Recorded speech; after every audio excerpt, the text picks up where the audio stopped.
Today, construction's sea of red.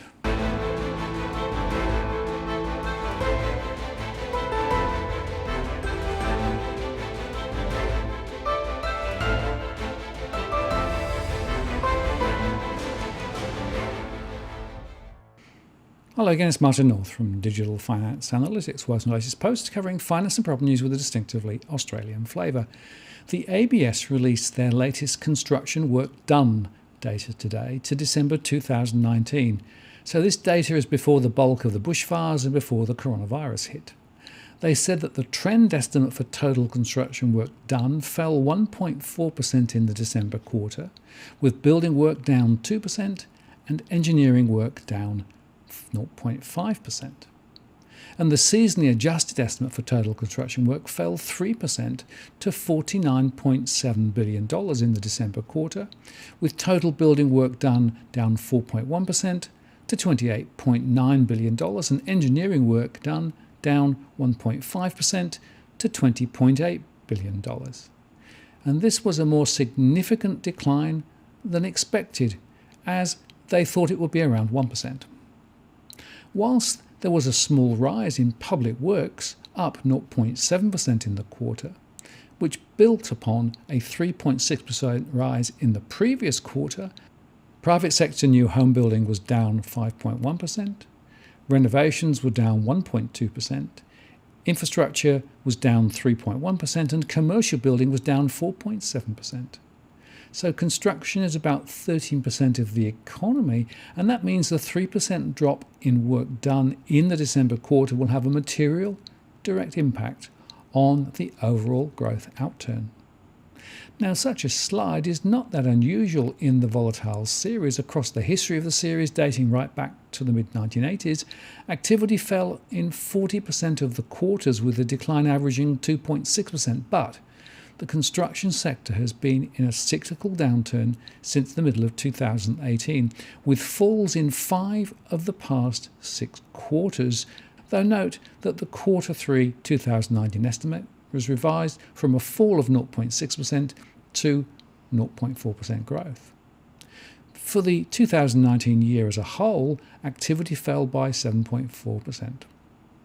Now, some would argue that disruptions may have come from the bushfires, and that added to the weakness, but it's notable that sizable falls occurred across all states, with Victoria down 2.8%, Western Australia down 2.9%, Queensland down 3.4%, New South Wales down 4.6%, South Australia down 5.4%, and Tasmania down 6.6%. The home building downturn continues, with the cycle having swung from boom to bust in the middle of 2018. And new home building fell in the quarter, down 5.1%, to be almost 16% below the peak of June 2018. New South Wales is down sharply at 5.4% over the quarter and down 22.8% over the year, as is Queensland, which is down 14.2% over the quarter and 17.7% over the year. Renovation work fell across the nation, down by 1.2%. Now, while dwelling prices have responded to the 3 RBA rate cuts in 2019 to some extent, the outlook for home building is a source of great uncertainty. Given what we know so far, the most likely outcome ahead is continued weakness in home building activity right through 2020 and maybe beyond. And in the private infrastructure sector, the turning point also remains elusive. Work fell there a further 3.1% despite a rising work pipeline.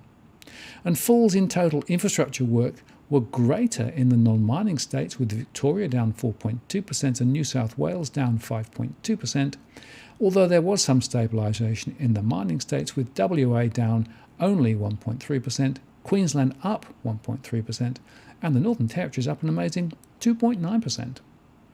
Private commercial building work is particularly volatile, around a modest uptrend, down 4.7% in the quarter after an upwardly revised 7.8% in the third quarter. Now, the HIA concluded that the credit squeeze and its impact on home building weighed heavily on Australia's economy in 2019, they say the coming home building cycle is likely to be a fairly modest affair, with growth in home building forecast to be slow, but they expect the improved conditions will flow through to the new home building side of the market later this year. But then they warned that international factors may, however, impact on the volume of home building in Australia over the medium term. In short, not much on the horizon indicates anything else than more construction sector weakness, and this will not assist the GDP measure at all. I'm Martin North from Digital Finance Analytics. Many thanks for watching, and I'll see you again next time.